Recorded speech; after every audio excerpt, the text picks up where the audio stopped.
Hi there, this is Mufaddal with Apple Vibes, where we help you get the best of your Apple products. Are you ready to learn completely new keyboard shortcuts? Now, without wasting more of your time, let's dive in, shall we?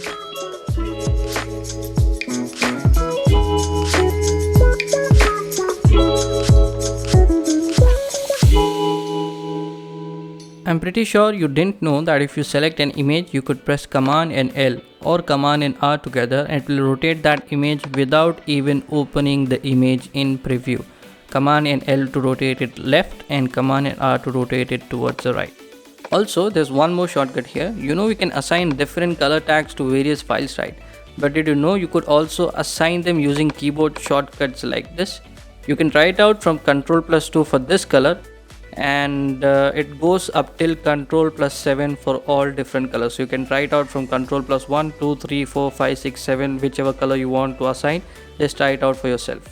On any app, you search for a particular text using Command+F. Everyone knows that.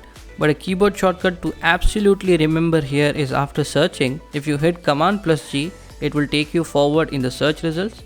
And likewise, Shift plus Command and G will take you backwards in that search result. While using any application, doesn't matter whatever the app is, if it has a toolbar, you can access it very quickly from the keyboard itself using Ctrl+F5. And you can also access them using the arrow keys. But what you can also do is change their position using Option key and the arrow keys like this. For example, if I want this from the last to come at the first, I just have to hold the Option key and arrow keys will do the trick here. I'm confident you must have learned something by now. If you did, please do give this video a like down there and also subscribe to my channel. Okay, stacks are the sweetest part of a Mac or groups in Finder. And if you change the groups using keyboard shortcuts for different users, that just adds the cherry on the cake.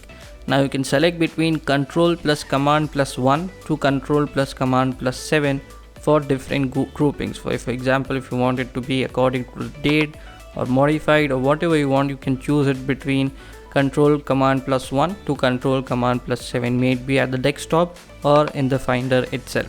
Did you know if you want to crop an image, all you have to do is select that area in preview and Command+K is your shortcut here. That will do it for you and crop that image very quickly. Since we are talking about preview, easily highlight or underline text in a document using Ctrl+Command+H for highlight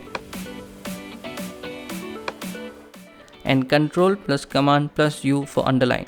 Whatever you want highlight or underline, just use the keyboard shortcuts and just select the text and voila. There is a very simple way to open multiple images or files together in quick look, right? It's just you have to select them all and spacebar, so simple. But what you didn't know is if you held Option while pressing spacebar, all images would open in quick look, but now it will open in full screen and in the slideshow view. Do check out my latest videos from my channel and subscribe for new content pumping every week. Thanks for watching. My name is Mufaddal. This is Apple Vibes. Take care and I will see you in the next video.